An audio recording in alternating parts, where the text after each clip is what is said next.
My name's Mike Hansen.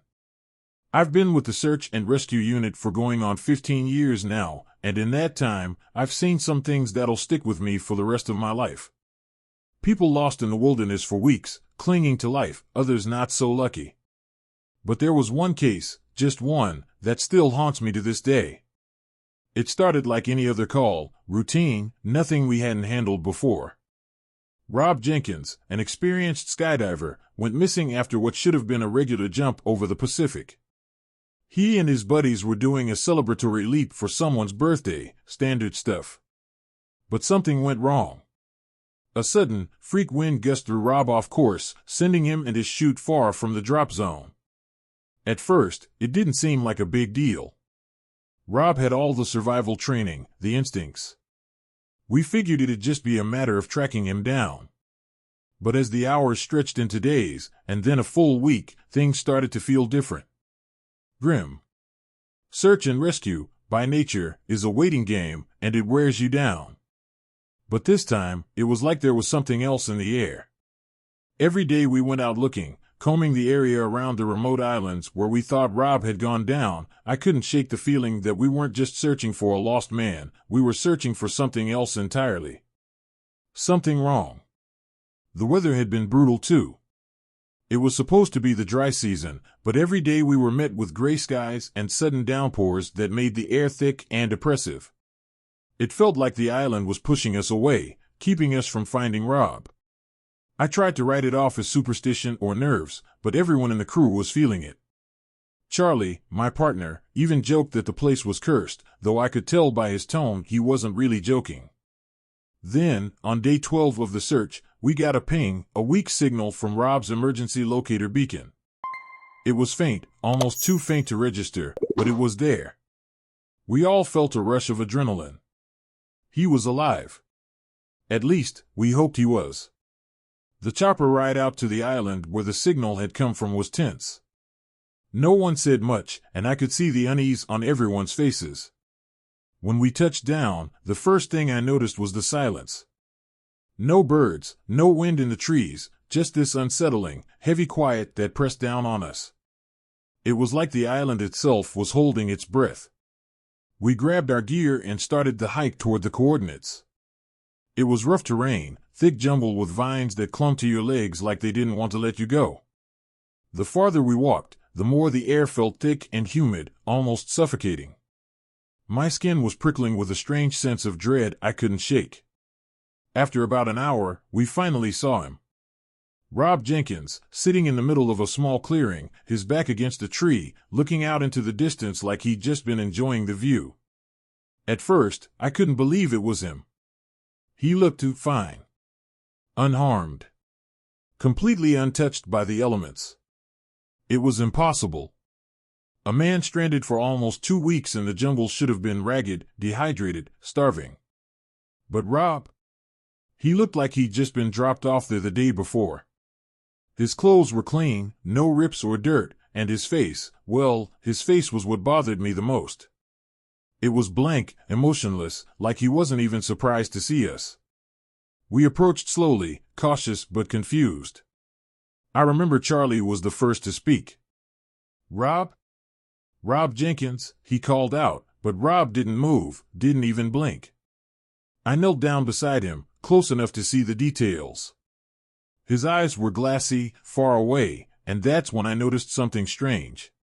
He was clutching something in his hand, just a small piece of wood, barely noticeable at first. As I looked closer, I realized it was the broken-off half of a matchstick.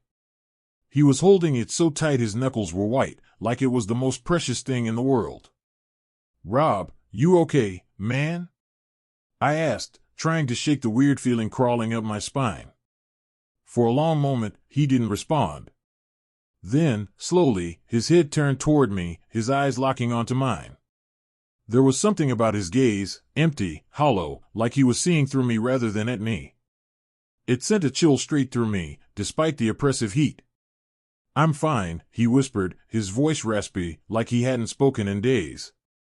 I glanced at Charlie, who looked just as unsettled as I felt. "We're gonna get you out of here, okay? You're safe now." Rob just stared at me for a moment, then shifted his gaze back to the matchstick in his hand. "I don't want to leave," he murmured, barely audible over the stillness around us. "It won't let me leave." Rob's words hit me like a cold gust of wind. "It won't let me leave." I exchanged a look with Charlie, who was clearly just as confused as I was, though he was trying to keep it together. I felt the hairs on the back of my neck stand up, and suddenly the oppressive heat of the jungle seemed even more stifling. There was something off about this whole situation, something more than just a man surviving alone for days on an isolated island. "We've got to get you out of here," Charlie said, stepping forward. He tried to grab Rob's arm, gently, to help him stand. Rob flinched like he'd been burned and pulled away, still clutching that damn matchstick. "No," he snapped, his voice harsher now, his eyes wild for a split second before he regained his unnerving calm. "I can't leave, not yet." Charlie and I exchanged another glance. We'd both seen survivors in shock before, people who'd been lost or stranded, their minds barely holding it together after days of isolation. But this was different. There was something about Rob's reaction that didn't feel like shock, it felt like fear. "Rob," I said, trying to keep my voice steady, "we've got a helicopter waiting to take you back. You've been out here for almost 2 weeks. We need to get you medical attention." "I'm fine," he said again, but it wasn't convincing. His voice wavered just enough to betray that he wasn't fine. "It's not me you should be worried about." A chill ran through me, cutting through the oppressive humidity. I couldn't help but glance around, scanning the jumble surrounding us. The thick canopy overhead let in almost no sunlight, casting everything in a dull, greenish gloom. The trees felt like they were closing in on us, the silence pressing in from all sides. No animals, no wind, nothing. Just the eerie stillness that seemed unnatural for a place like this. Charlie cleared his throat, clearly unnerved. "What do you mean, Rob? What happened out here?" For a long moment, Rob didn't answer. He just stared down at the matchstick in his hand, turning it over slowly, methodically, like it was the only thing keeping him grounded. When he finally spoke, his voice was so low I had to lean in to hear him. "There's something on this island. Something that doesn't want me to leave. I can feel it watching me. All the time. I thought I could ignore it, but it's always there. And it's getting stronger." The words sent a shiver down my spine. I opened my mouth to tell him it was just the isolation, maybe dehydration messing with his head, but I stopped. The look in his eyes, it wasn't the glazed-over stare of someone delirious. It was real fear, primal and deep.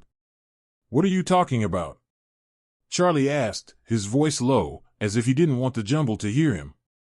"What's watching you?" Rob's eyes darted around the clearing, scanning the trees, before locking onto mine again. "I don't know," he said, his voice barely more than a whisper.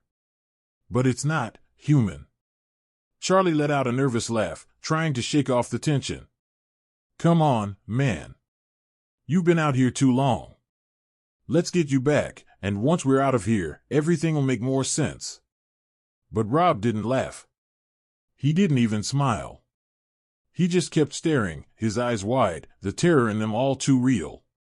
"You don't understand," he whispered. "I tried to leave. Twice. Every time, something stops me. First it was the weather, storms that came out of nowhere. Then it was something else. Something in the trees."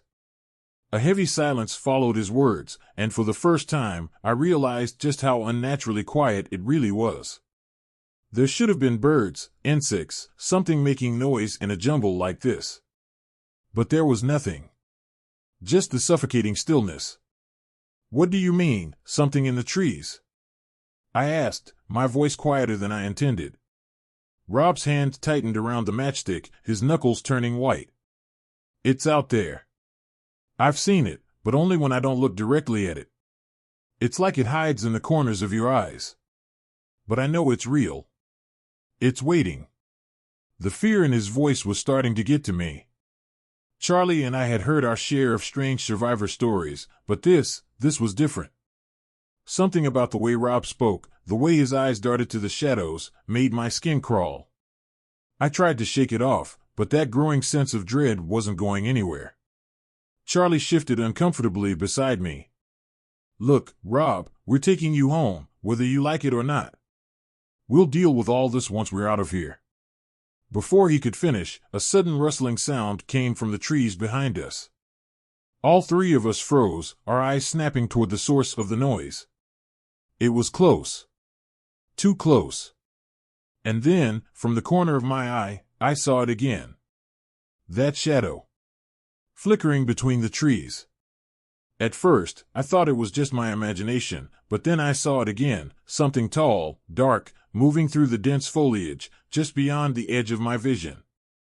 I turned my head quickly to try and catch it, but every time I looked directly at it, it was gone. Did you see that?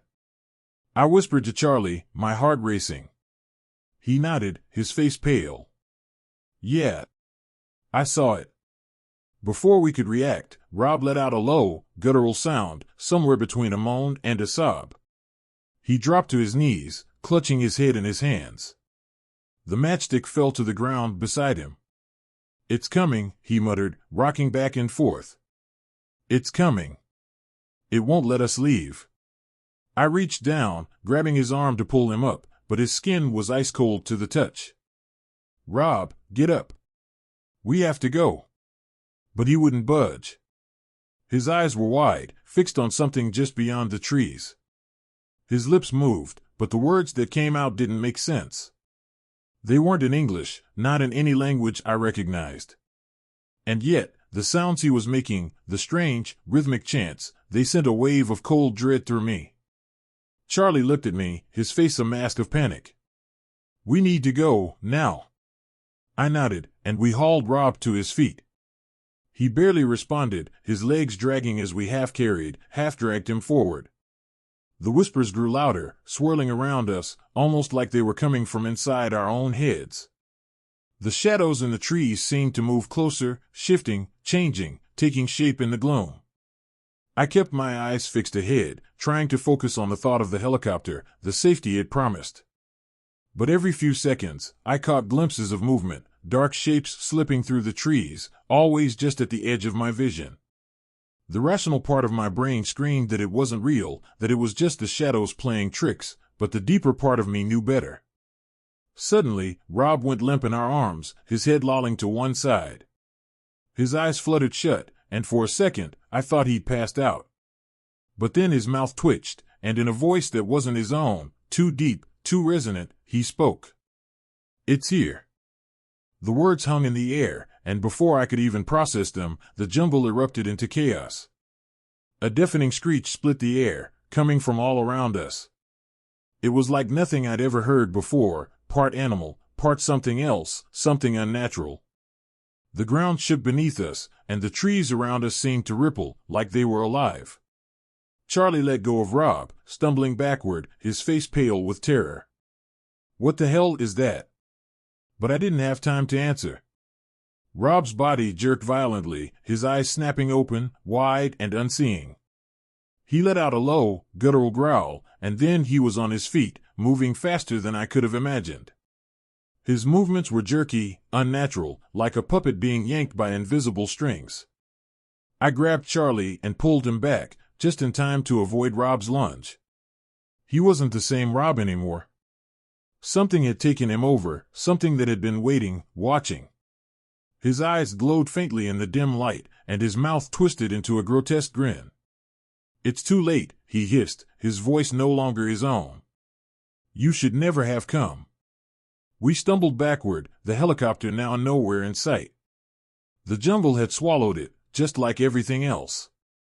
And behind Rob, the shadows coalesced, taking shape, tall, thin figures with glowing eyes, watching us from the trees. Waiting. The island wasn't just a place. It was alive. And it wasn't going to let us leave.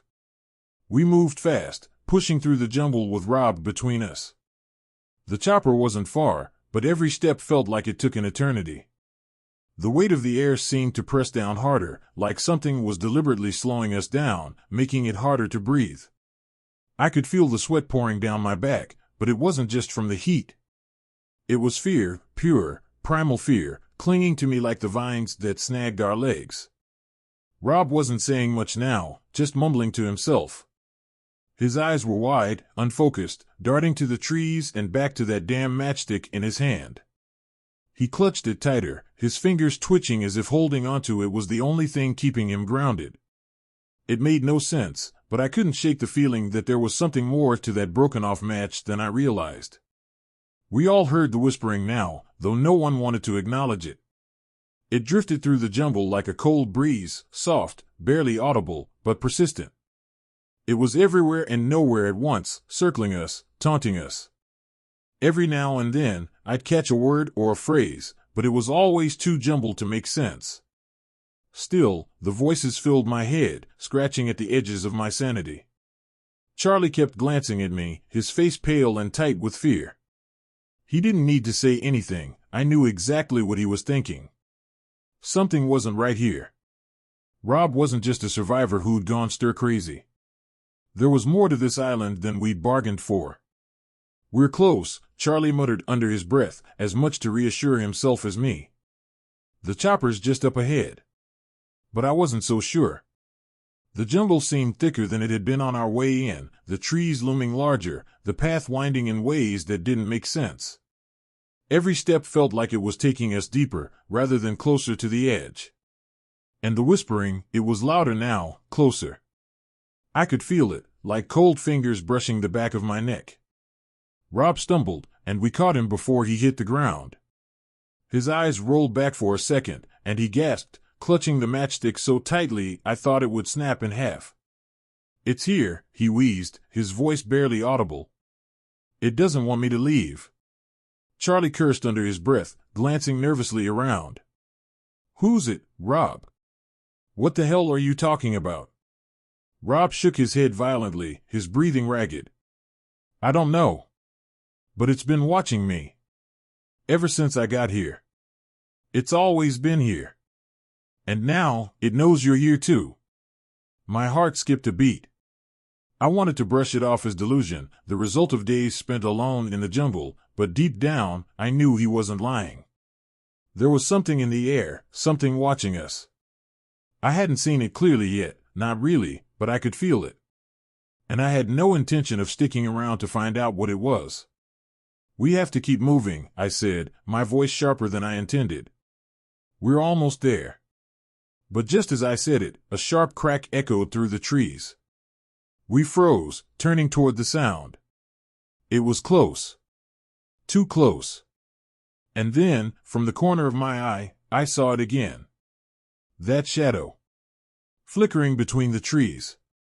At first, I thought it was just my imagination, but then I saw it again, something tall, dark, moving through the dense foliage, just beyond the edge of my vision. I turned my head quickly to try and catch it, but every time I looked directly at it, it was gone. "Did you see that?" I whispered to Charlie, my heart racing. He nodded, his face pale. "Yeah. I saw it." Before we could react, Rob let out a low, guttural sound, somewhere between a moan and a sob. He dropped to his knees, clutching his head in his hands. The matchstick fell to the ground beside him. "It's coming," he muttered, rocking back and forth. "It's coming. It won't let us leave." I reached down, grabbing his arm to pull him up, but his skin was ice cold to the touch. "Rob, get up. We have to go." But he wouldn't budge. His eyes were wide, fixed on something just beyond the trees. His lips moved, but the words that came out didn't make sense. They weren't in English, not in any language I recognized. And yet, the sounds he was making, the strange, rhythmic chants, they sent a wave of cold dread through me. Charlie looked at me, his face a mask of panic. "We need to go, now." I nodded, and we hauled Rob to his feet. He barely responded, his legs dragging as we half-carried, half-dragged him forward. The whispers grew louder, swirling around us, almost like they were coming from inside our own heads. The shadows in the trees seemed to move closer, shifting, changing, taking shape in the gloom. I kept my eyes fixed ahead, trying to focus on the thought of the helicopter, the safety it promised. But every few seconds, I caught glimpses of movement, dark shapes slipping through the trees, always just at the edge of my vision. The rational part of my brain screamed that it wasn't real, that it was just the shadows playing tricks, but the deeper part of me knew better. Suddenly, Rob went limp in our arms, his head lolling to one side. His eyes fluttered shut, and for a second, I thought he'd passed out. But then his mouth twitched, and in a voice that wasn't his own, too deep, too resonant, he spoke. "It's here." The words hung in the air, and before I could even process them, the jungle erupted into chaos. A deafening screech split the air, coming from all around us. It was like nothing I'd ever heard before, part animal, part something else, something unnatural. The ground shook beneath us, and the trees around us seemed to ripple, like they were alive. Charlie let go of Rob, stumbling backward, his face pale with terror. "What the hell is that?" But I didn't have time to answer. Rob's body jerked violently, his eyes snapping open, wide and unseeing. He let out a low, guttural growl, and then he was on his feet, moving faster than I could have imagined. His movements were jerky, unnatural, like a puppet being yanked by invisible strings. I grabbed Charlie and pulled him back, just in time to avoid Rob's lunge. He wasn't the same Rob anymore. Something had taken him over, something that had been waiting, watching. His eyes glowed faintly in the dim light, and his mouth twisted into a grotesque grin. "It's too late," he hissed, his voice no longer his own. "You should never have come." We stumbled backward, the helicopter now nowhere in sight. The jungle had swallowed it, just like everything else. And behind Rob, the shadows coalesced, taking shape, tall, thin figures with glowing eyes, watching us from the trees. Waiting. The island wasn't just a place. It was alive. And it wasn't going to let us leave. Charlie and I stumbled backward, too stunned to speak. Rob, or whatever he'd become, stood before us, his body stiff and unnatural, as if it no longer belonged to him. His glowing eyes, twisted grin, and the eerie stillness of the jungle around us made every hair on my body stand on end. I wanted to scream, to run, but it felt like the very air was holding me in place, forcing me to confront the horror right in front of me. "It's too late for you," Rob's voice hissed, a low growl that reverberated in the stillness. "You never should have come here. The island, it's alive. It sees you." Charlie, breathing hard, took a step back, his wide eyes flickering between Rob and the trees. The figures in the shadows, those tall, thin things with glowing eyes, were still watching, unmoving. There was a deep wrongness in their presence, like the island itself was manifesting through them, pulling the strings, waiting for its next move. I pulled Charlie's arm. "We need to go," I whispered, trying to stay calm even as panic clawed at my throat. But the jungle, it felt different now. The path we'd come from had disappeared, swallowed by dense vegetation that hadn't been there moments ago. The chopper was gone, the clearing now just a sea of thick trees and vines. The island had shifted, trapping us. Charlie's voice trembled. "Where's the helicopter? Where the hell is it?" I couldn't answer. My heart pounded in my chest, and the weight of dread was almost suffocating. The island had changed, twisted in ways that defied logic. It wasn't just an isolated place anymore, it was a living, breathing entity, and we were deep in its belly now. Rob took a step toward us, his movements sharp and unnatural, like a predator preparing to strike. His grin stretched impossibly wide, the glow in his eyes intensifying. "It's part of you now. You're part of it. You can't leave." The words sent a bolt of terror through me. I grabbed Charlie's arm harder and turned, forcing him to follow me. We couldn't stay here. Whatever had taken Rob wasn't going to stop. We had to find another way off this island before it got to us too. We sprinted into the trees, the thick jungle closing in around us as we ran.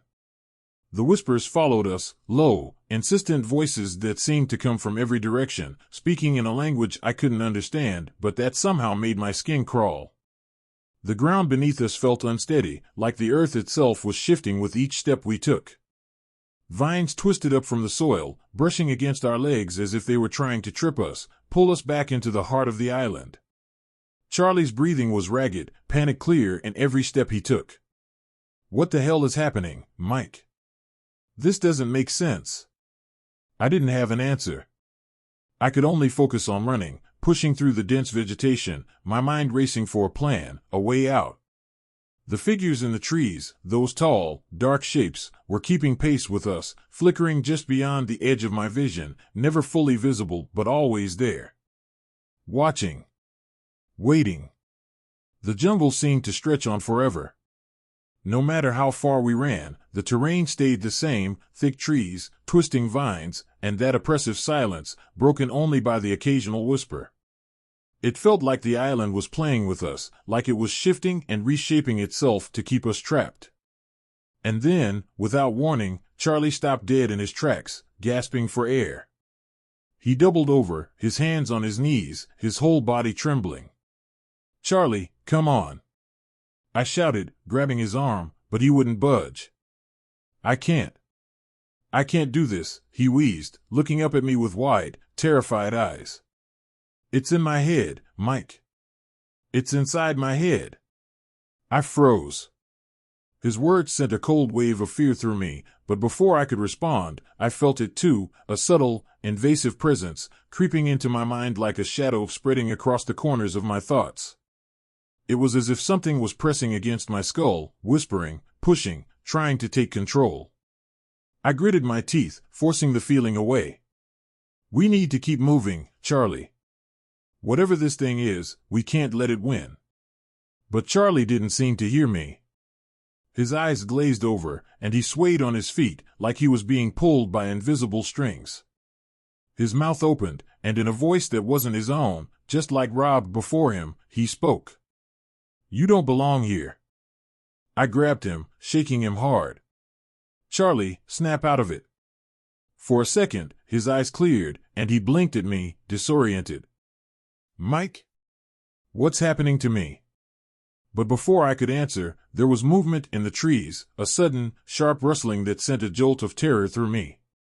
I turned just in time to see one of the figures in the shadows step forward, emerging from the jungle like a living nightmare. It was tall, taller than any human should be, its body unnaturally thin, with limbs that stretched and twisted like the branches of the trees. Its skin was dark, almost blending into the shadows, and its eyes, those glowing eyes, were fixed on us, cold and alien. It didn't have a face, not really, just a vague, shifting outline where its features should have been. And yet, there was no mistaking the malice in its gaze. Charlie let out a strangled cry, stumbling backward. "What the hell is that?" The figure didn't move, but its presence was suffocating. I could feel it pressing down on us, filling the air with a sickening sense of dread. The whispers grew louder, more insistent, and I realized with horror that they weren't coming from the jungle, they were coming from it. The figure. Charlie turned and bolted, panic overriding any sense of logic. "Charlie, no!" I shouted, but it was too late. He was already running, disappearing into the thick jungle. I stood frozen for a moment, torn between chasing after him and the paralyzing fear of that thing standing so still in front of me. But then, as if sensing my hesitation, the figure shifted, tilting its head ever so slightly. I could feel its gaze locking onto me, and in that moment, I knew this was no ordinary creature. This was the island itself. Manifested. Watching. Judging. I had to move. Now. I turned and ran, my legs burning with the effort, my lungs screaming for air. The jungle seemed to close in around me, the branches snagging at my clothes, the vines coiling around my ankles as if trying to drag me back. The whispers were deafening now, a cacophony of voices that clawed at my mind, trying to pull me under. I didn't know where I was going. I didn't care. I just needed to get away from it, from the island, from whatever it was that had taken Charlie, that had taken Rob, that had taken everyone before us. I ran through the jungle, the shadows chasing me, the ground shifting beneath my feet, the air thick with the whispers of the island. My lungs burned, my legs felt like they were going to give out, but I couldn't stop. I wouldn't stop. Not until I was free. And then, just when I thought I couldn't go any further, I saw it, the ocean. The edge of the island. I burst through the trees, my heart pounding, and there it was, open water, stretching out before me like a beacon of hope. The whispers grew louder, more frantic, but I ignored them, focusing on the water, on my escape. I didn't stop running until I reached the shore, the waves lapping at my feet, the salty air filling my lungs. I looked back at the jungle, expecting to see the figures chasing after me, but they were gone. The shadows had retreated, leaving me standing alone on the beach. For a moment, I allowed myself to hope.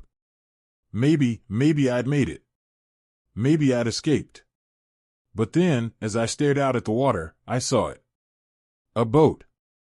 A small, weathered boat, anchored just offshore. And inside the boat, staring back at me with hollow, empty eyes, was Rob. He was sitting perfectly still, the same broken matchstick clutched in his hand, his expression blank.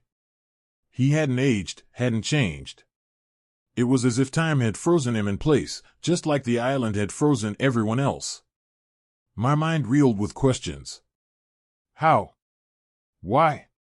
I knew I had to ask, even if the answer made no sense. I stepped closer to the water's edge, my voice shaky as I called out. Rob! Why do you still have that broken match? Rob's eyes shifted to the matchstick, his lips parting ever so slightly. The words that followed chilled me to my core. I pulled out a broken match, he said softly. And I had to jump from the plane according to the conditions. The gravity of his words sank in like a stone. It was no coincidence. No survival story. It was the island's game, a twisted fate sealed by a matchstick.